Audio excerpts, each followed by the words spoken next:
This is Talk the Home of Common Sense with me, Julia Hartley-Brewer. Sam Armstrong is also with me. Joined now by writer and commentator Momas Najmi to talk about, well, Islamophobia and also the Muslim Council.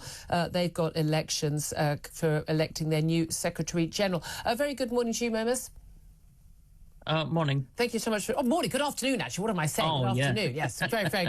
I can understand your hesitation there.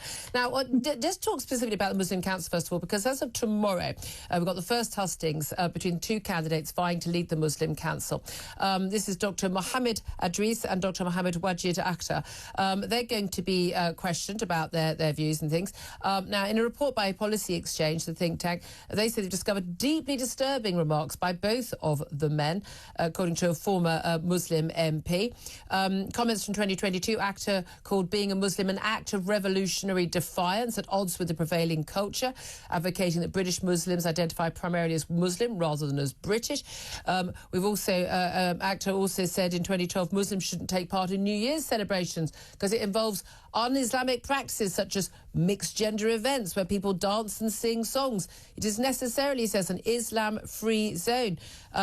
Adris wrote a glowing report of the Iranian regime in 2017 after a trip to Tehran, praising Khomeini, the former supreme leader of Iran, and the Iranian Revolution, despite country carrying out executions for blasphemy that year. Now, they've been criticised by the Labour MP for Perry-Bar Birmingham, that's Khalid Mahmood, certainly a friend of the show here. What do you make of the fact this body that claims to be the representation of the Muslim community, such as it is one community in Britain, being basically facing leadership from one of these two men? Well, I would say, what would be the criteria of leading the Muslim Council? I would say, the best criteria would be for the people to be Muslim, to be practicing Muslim, and to believe in the core teachings of Islam. And by that standard, those two are actually fit for purpose, because that's what the Islamic beliefs are. So what the situation that we have over here is that the views that they hold are right from Islamic point of view, but they are wrong from the Western point of view. And that should tell us all we actually need to know about Islam and having a Muslim council within Britain. But you were raised as a Muslim, but you left Islam 18 years ago because you decided you didn't agree with the teachings. Are you saying that the teachings of Islam are incompatible with Western values? I think so. We are seeing it. I don't need to say it, right? So we are questioning right now these two people having these views that are unacceptable to the Western mind, right? So, but their views are okay according to Islamic teachings. Yeah. So I don't need to say it.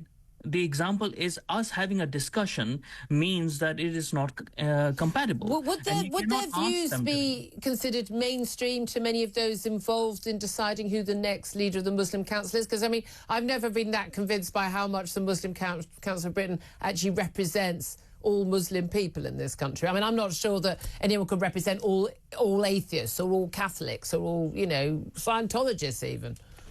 I would say there's a fair point, but I think so the purpose of Muslim Council is not really to represent Muslims, but rather to represent Islam within Britain, right? So they do represent Islam. Muslims, there would be a lot of Muslims who don't even know, most of the moderate Muslims, they don't really know their own religion.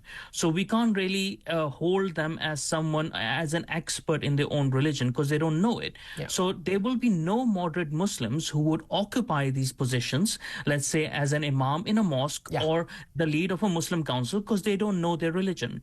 These positions will be held by people who actually believe in Islam, which is incompatible with West, and so they will shape the narrative within their council, through their council, and other people, other moderate Muslim people who are even going to the mosque every now and then will have to vote for them as well, because they have no knowledge to, go against them. Yeah. I mean, so by definition, I mean, again, it's like you think leaders, the Catholic Church or Church of England, they're going to be more sort of, hardline in their religious views than the average person who perhaps pops to, Mass on Christmas Eve in a church once a year. In terms of whether or not these men are, and it's always men, interestingly, whether they are a threat to Britain in terms of their views? I mean, look, I believe in freedom of speech. If that's what they believe, I'd rather we know that that's what they believe. But in terms of them playing that role at the Muslim Council for Britain, an organisation which has had an awful lot of influence on government policy over many years, and we used to receive, I believe it used to receive quite a lot of government money, I believe, at one point. Is that something we should be worried about? I think so. That's something that we should have been worried about for a very, very, very long time. It's not that these two men are a threat. I think so is the ideology itself that is a threat, right? So these two men would be replaced by some other two men or some other four men or it will keep on going, right? So as long as we do not recognize that Islamic ideology itself is incompatible and poses itself as a threat, and then we can't get anywhere, because as soon as, like, when the numbers are lower and they are more moderates, then it's not a threat. The more the numbers start growing, the more confident they become. And then we have this woke idea that we have introduced that, cling back to your heritage, to your own roots and your identity. So what are we expecting? Because when a moderate person goes back and reforms themselves as a proper Muslim, they will become a threat to Islam individually, and then collectively they will. It's not as if I'm saying that it's something radical or anything. This is just going to happen. It's not just Islam. So if a load of communists were given such things, or Nazis were given like free reign to do it, they will collectively collect together and they will become a threat. So, but it's for us to recognize that this ideology is a problem. We keep on thinking that Islam is not a problem because we base it on our moderate Muslim friends. But Ahmed down the pub, like, he has a drink with me, he's not a problem. But you know what? Ahmed doesn't know his own religion himself. So he's not supposed to be doing things that he is doing.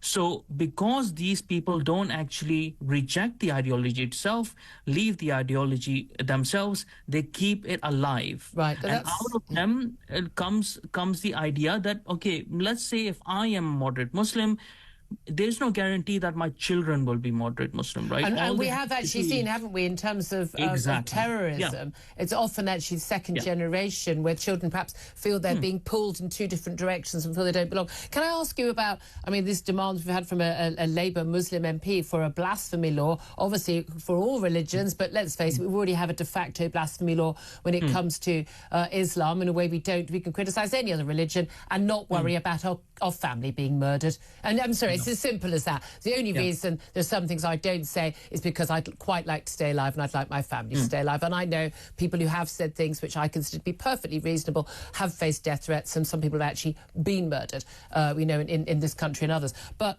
Sir Keir Starmer is being urged to shelve plans for an official state government definition of Islamophobia, particularly related to the grooming and the rape gang scandal, basically saying that if we have a very strict definition that Labour Party has signed up to, basically it means you can't, obviously, someone who's hating Muslim people as a whole, or hating an individual Muslim person because of their religion, clearly that is not acceptable. But someone criticising the teachings of Islam or criticising organised religion of Islam, that should clearly be allowed in a free democratic country. What do you make of that definition of Islamophobia?